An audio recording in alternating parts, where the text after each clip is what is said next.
Perjalanan sejarah perpolitikan di Indonesia pernah diwarnai konflik politik yang berkembang menjadi konflik bersenjata. Salah satu konflik senjata yang timbul akibat konflik politik di Indonesia ini yakni peristiwa pembentukan Pemerintahan Revolusioner Republik Indonesia atau PRRI di Sumatera Tengah pada tahun 1958.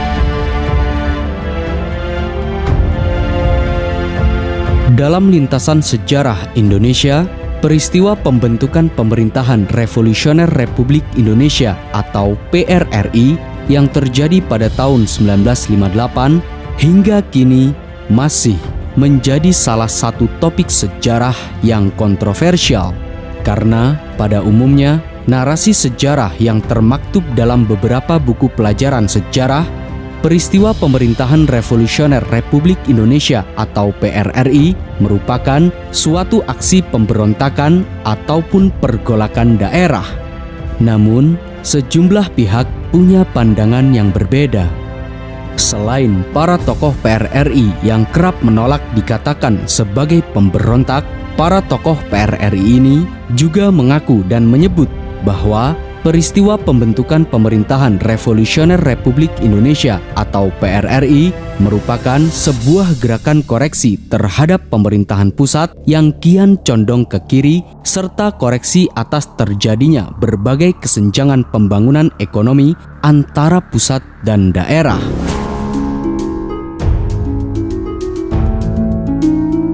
Di lain sisi, pemerintahan Soekarno yang menanggapi peristiwa PRRI sebagai sebuah aksi pemberontakan kian menumpasnya dengan jalan pedang yang mengakibatkan ribuan korban jiwa melayang dan trauma yang berkepanjangan.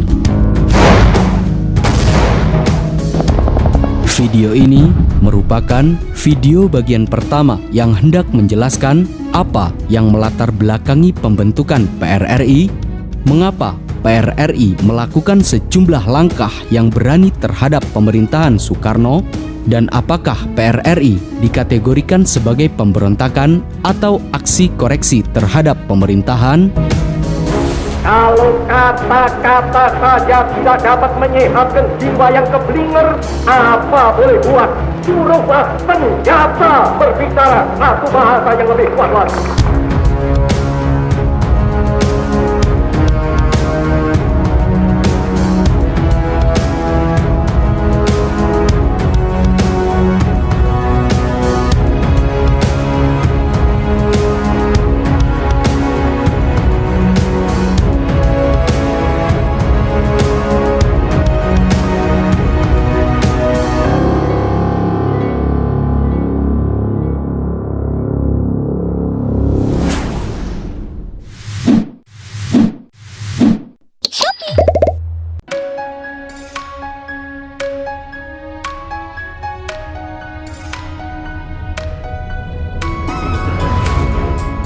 Asal mula yang melatar belakangi pembentukan Pemerintahan Revolusioner Republik Indonesia atau PRRI ini sebenarnya telah muncul sejak Kabinet Hatta merilis kebijakan reorganisasi dan rasionalisasi di tubuh Angkatan Perang pada tahun 1947 hingga tahun 1948 demi menghadapi pasukan Belanda secara intensif. Kebijakan yang sering disebut RERA ini ditujukan untuk menyederhanakan jumlah personel Angkatan Perang Republik Indonesia dari sekitar 350.000 tentara dan 400-an ribu anggota laskar menjadi 160.000 hingga 57.000 tentara reguler. Hal ini mengakibatkan berbagai kekecewaan terhadap berbagai pihak maupun kelompok yang merasa terugikan, di antaranya terhadap militer yang bersayap kiri maupun militer yang berada di luar Jawa. Di luar Jawa, tepatnya di wilayah Sumatera Tengah, kebijakan RERA ini mempengaruhi kesatuan tentara di Sumatera Tengah, yang mana pasca revolusi fisik, Kesatuan Divisi 9 Banteng Sumatera Tengah dikirim keluar daerah yang pada akhirnya hanya menyisakan 1 batalion yang dipimpin Mayor Ahmad Hussein. Hal ini memunculkan perasaan kecewa dan terhina pada para perwira dan prajurit Divisi 9 Banteng yang telah berjuang mempertaruhkan jiwa dan raganya bagi kemerdekaan Indonesia. Selain itu, dampak daripada rera ini melahirkan banyaknya pengangguran dan kesenjangan sosial, terutama di wilayah Sumatera.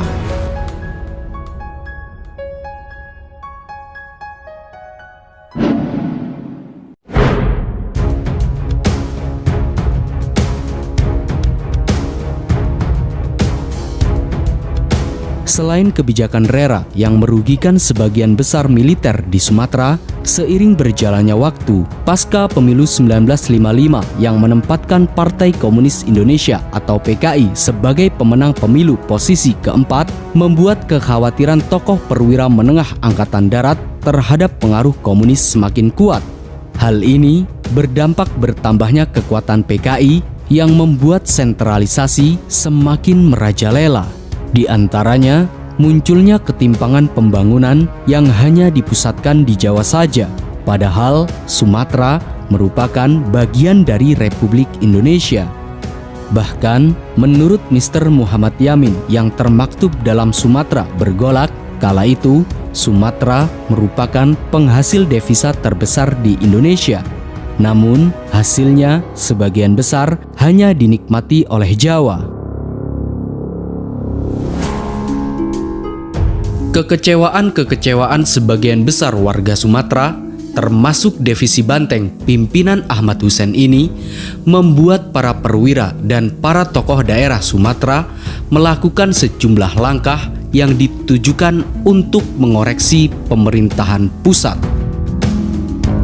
Pada bulan November 1956 misalnya, di tengah memanasnya politik kala itu, diadakannya sebuah reuni Divisi Banteng di Kota Padang, Sumatera Barat yang dihadiri 612 perwira aktif dan pensiunan yang pernah menjadi komando anggota Divisi 9 Banteng. Pada dasarnya, reuni Dewan Banteng ini sebenarnya untuk membahas ketimpangan sosial serta terkait ketimpangan pembangunan yang menyebabkan kerugian terhadap Sumatera. Reuni yang ditujukan untuk mengoreksi pemerintahan pusat ini menghasilkan beberapa rekomendasi yang tertuang dalam Piagam Dewan Banteng. Di antaranya, mengusulkan perbaikan kabinet dengan menghilangkan unsur-unsur komunis, meminta penyelesaian perpecahan dalam tubuh Angkatan Darat, menuntut dihapuskannya sistem pemerintahan sentralistik, serta pemberian otonomi seluas-luasnya pada Sumatera Tengah. Di lain sisi, Muhammad Hatta yang menjadi pendorong akhir untuk mengambil tindakan dan juga yang mewakili suara dari Sumatera, pada tanggal 1 Desember 1956, Muhammad Hatta mengundurkan diri sebagai wakil presiden. Mundurnya Muhammad Hatta yang dikarenakan adanya perbedaan pendapat dengan Presiden Soekarno ini membuat semakin khawatirnya divisi Dewan Banteng terhadap pemerintahan tanpa kendali Muhammad Hatta. Karena Muhammad Hatta dianggap sebagai representasi orang luar Jawa di pemerintahan pusat. Selain memberikan beberapa rekomendasi dalam Piagam Dewan Banteng dan karena mundurnya Muhammad Hatta, tak lama kemudian pada tanggal 20 Desember 1956, Divisi Banteng menginisiasi pembentukan Dewan Banteng yang dipimpin oleh Letnan Kolonel Ahmad Hussein. Dewan Banteng ini beranggotakan 17 dari berbagai kalangan, yakni 8 diantaranya dari perwira aktif dan pensiunan, 2 dari polisi, dan 7 lainnya dari kalangan sipil, para ulama, pimpinan politik, dan para pejabat daerah.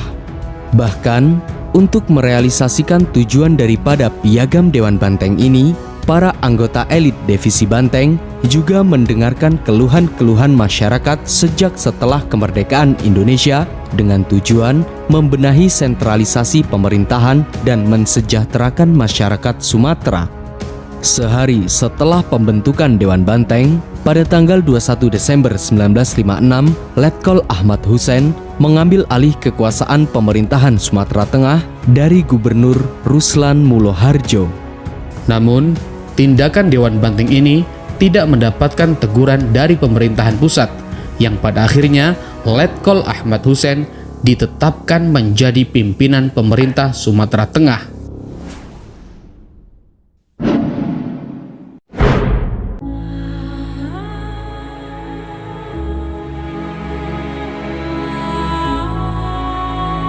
Seiring dengan pembentukan Dewan Banteng di Sumatera Barat, pembentukan Dewan Banteng ini kemudian merambat diikuti oleh daerah-daerah lainnya yang membentuk dewan-dewan serupa. Di Medan, Sumatera Utara misalnya, Kolonel Maludin Simbolon membentuk Dewan Gajah pada tanggal 22 Desember 1956 dan pada tanggal 26 Desember 1956 berikutnya, Kolonel Barlian yang merupakan Panglima Komando Militer Sumatera Selatan membentuk Dewan Garuda di Palembang. Dewan-dewan inilah yang di kemudian hari berada dalam satu wadah yang diberi nama Dewan Perjuangan.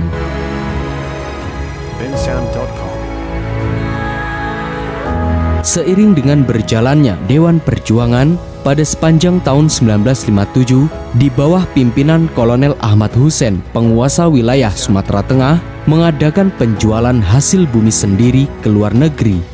Pendapatan yang berjalan secara mandiri tanpa bantuan pusat ini digunakan Dewan Banteng untuk membangun wilayah Sumatera Tengah tanpa mengilirkannya ke pusat. Namun, tindakan ini masih belum mendapatkan teguran dari pemerintahan pusat. Bahkan, secara pribadi, Presiden Soekarno mengirim surat kepada pimpinan Sumatera, Letkol Ahmad Hussein, agar supaya Letkol Ahmad Hussein melakukan tindakan ini atas kepentingan bersama. Sebagaimana menurut Hasril Caniago dalam biografi Kolonel Ahmad Hussein, Presiden Soekarno pada waktu itu menganggap Kolonel Ahmad Hussein hanya sebagai anak nakal. Maka dari itu, sangat wajar ketika Presiden Soekarno hanya mengirimkan surat secara pribadi kepada Letnan Kolonel Ahmad Hussein.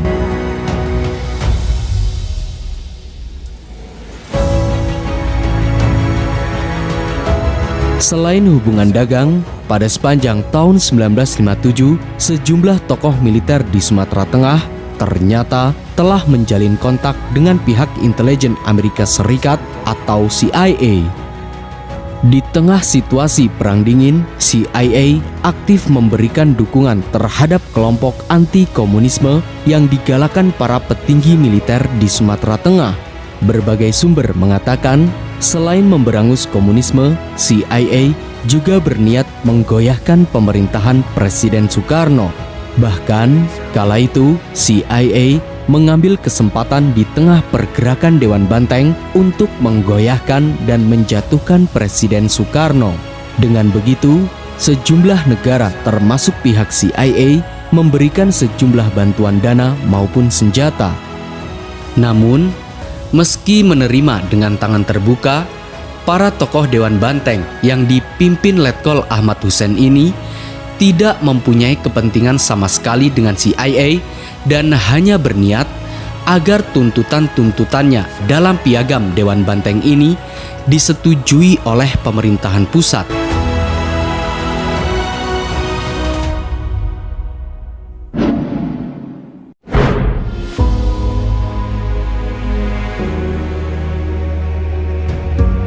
Bersamaan dengan tuntutan Dewan Banteng, sejumlah tokoh Masyumi, terutama Muhammad Natsir dan Syafruddin Prawira Negara, mengkritik keras Presiden Soekarno terhadap model pemerintahan demokrasi terpimpin ala Soekarno.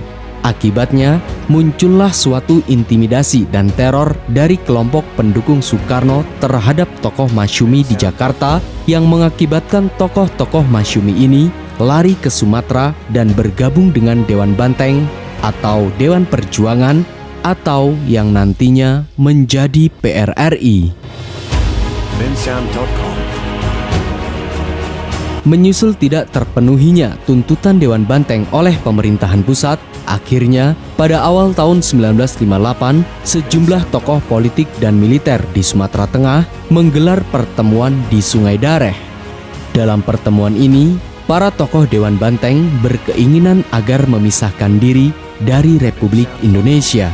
Namun, keinginan para tokoh Dewan Banteng ini bisa diredam oleh sejumlah tokoh nasional, antara lain Muhammad Natsir, Syafruddin Prawira Negara atau mantan Presiden PDRI, dan Burhanuddin Harahap yang semuanya ikut hari dalam pertemuan di Sungai Dareh.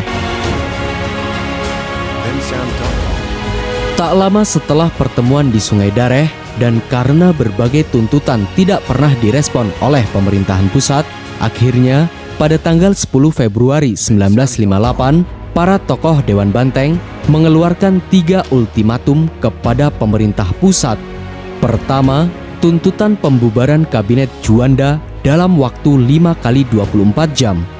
Kedua, tuntutan pemberian wewenang kepada Muhammad Hatta dan Sri Sultan Hamengkubuwono ke-9 untuk membentuk kabinet nasional yang bebas dari unsur-unsur PKI. Dan yang ketiga, tuntutan pengembalian posisi Soekarno sebagai presiden konstitusional atau sebagai presiden simbol persatuan yang tidak terlibat dalam pemerintahan. Sebagaimana menurut hasil Caniago dalam buku biografi Kolonel Ahmad Hussein, ultimatum Dewan Banteng ini sebenarnya intinya hanya menuntut pemerintahan pusat agar adanya suatu perubahan dan pemerataan pembangunan secara meluas yang bukan hanya di Jawa, dan meminta agar Presiden Soekarno tidak terlalu dekat dengan PKI. Karena tuntutan yang sudah bersifat ultimatum ini, pemerintahan pusat tidak bisa menerima begitu saja, yang pada akhirnya membuat Letkol Ahmad Hussein dan pendukungnya membuat kabinet tandingan yang dinamakan Pemerintahan Revolusioner Republik Indonesia atau PRRI pada tanggal 15 Februari 1958. Dengan begitu, pihak PRRI menolak tunduk terhadap Kabinet Juanda dan mengumumkan Syafruddin Prawira Negara sebagai Perdana Menteri baru.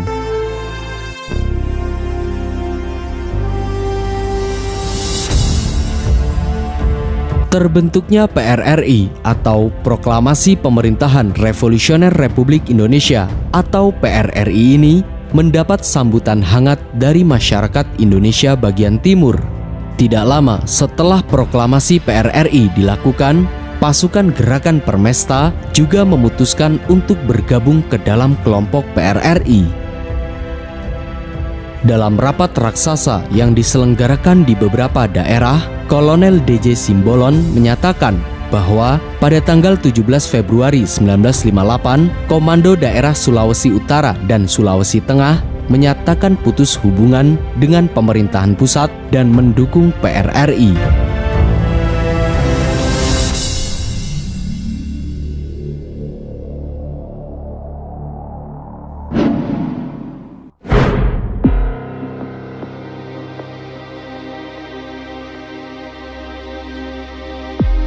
Pembentukan Pemerintahan Revolusioner Republik Indonesia atau PRRI yang oleh tokoh Dewan Banteng diklaim sebagai gerakan koreksi terhadap pemerintahan pusat dan bukan upaya diri untuk memisahkan diri dari NKRI, direspon berbeda oleh pemerintahan Soekarno.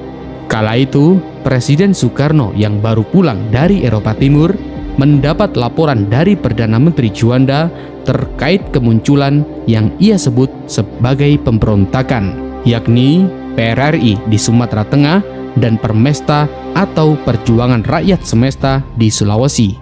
Akhirnya, karena laporan tersebut, tanpa tendeng aling-aling, Presiden Soekarno memerintahkan untuk menumpas pemberontakan dan penangkapan para tokoh PRRI maupun Permesta.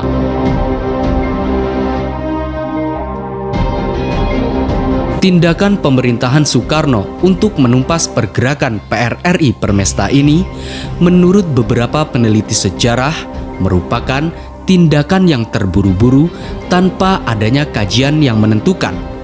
Apakah PRRI Permesta sebuah gerakan pemberontakan atau sebuah gerakan aksi kritik?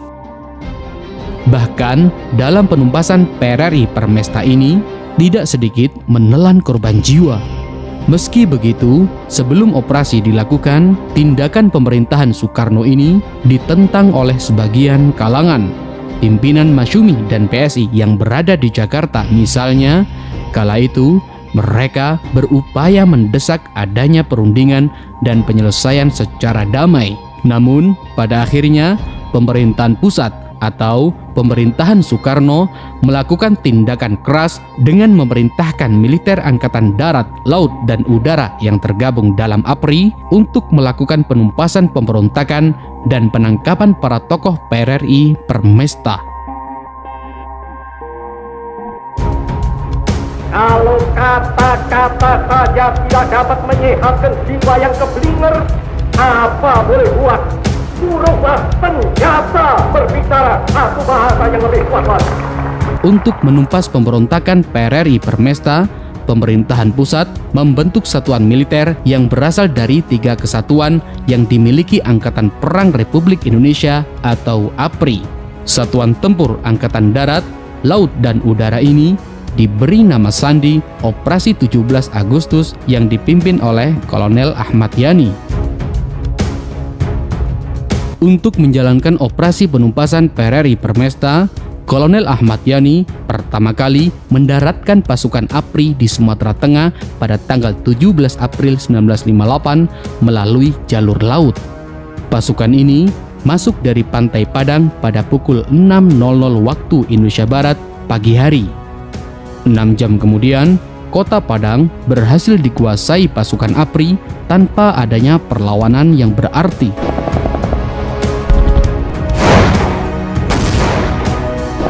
Karena berbagai serangan secara langsung dari APRI dengan berbagai persenjataan yang lengkap, akhirnya sebagian tentara atau sekitar 500 tentara PRRI di Padang menyerah tanpa syarat terhadap pasukan APRI pimpinan Kolonel Ahmad Yani. Dalam operasi tersebut, para tokoh PRRI masih belum mengakui bahwa tindakan mereka bukanlah sebuah pemberontakan dan hanya sebuah aksi koreksi untuk pemerintahan pusat. Di lain sisi, meski para tokoh PRRI menyerah tanpa syarat, namun terjadi juga berbagai bentrokan yang melahirkan banyaknya korban jiwa dari pihak PRRI Permesta.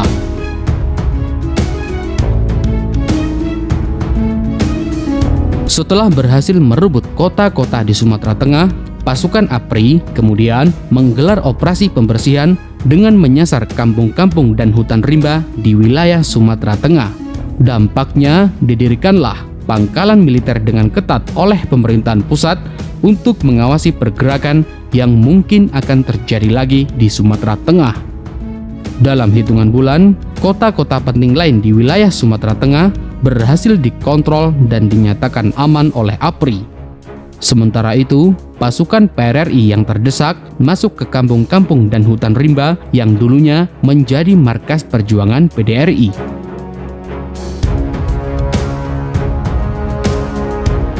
Operasi 17 Agustus untuk menumpas PRRI Permesta baru dinyatakan berakhir bersamaan dengan ditawanya seluruh tokoh dan penggagas PRRI, tak terkecuali pimpinan PRRI Letnan Kolonel Ahmad Hussein.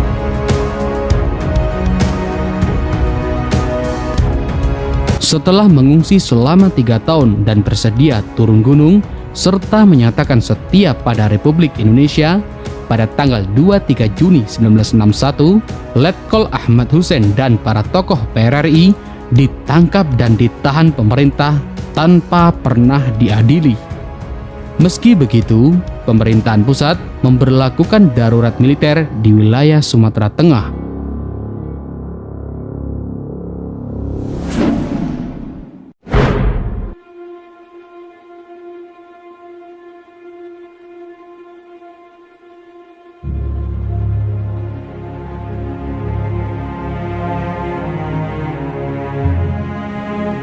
Pada peringatan Hari Angkatan Perang tanggal 5 Oktober 1961, Jenderal Abdul Haris Nasution mengemukakan bahwa korban tewas akibat peristiwa PRRI mencapai 10.159 orang, di mana lebih dari separuhnya sebanyak 5.592 orang yang tewas adalah rakyat sipil. Dalam pergolakan daerah yang berujung konflik bersenjata ini, para tokoh PRRI yang berasal dari Satuan 9 Banteng bukanlah penjajah Belanda pada tahun 1949. Namun, mereka menghadapi saudara sebangsanya sendiri dari pusat Jakarta.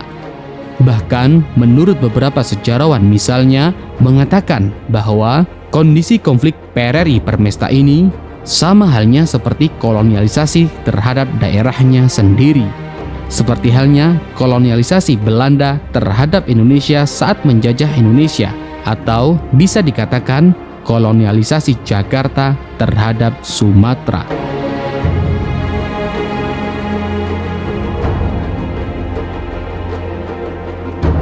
Berakhirnya peristiwa PRRI tidak serta-merta mengakhiri dampak sosial dan politik hingga trauma yang timbul akibat konflik politik. Selain trauma panjang, beberapa anggota keluarga juga harus menderita sakit tak terperih karena mereka harus merelakan nyawa saudaranya sendiri akibat konflik yang dianggap sebagai konflik pemberontakan.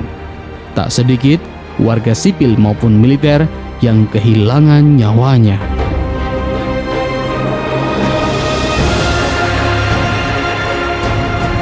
Terlepas dari berbagai perdebatan, narasi sejarah peristiwa PRRI yang dianggap sebagai aksi pemberontakan melahirkan berbagai akses yang berdampak sangat besar dalam sosial dan politik hingga trauma yang berkepanjangan terhadap pihak-pihak yang terdampak, baik secara langsung ataupun tidak langsung. Dengan adanya pelurusan sejarah, setidaknya memberi kesempatan bagi kita agar membayar hutang sejarah pada mereka-mereka yang pernah terpinggirkan atau tertindas karena kesalahan narasi sejarah. Salam Mata Hati Pemuda, salam Jas Merah.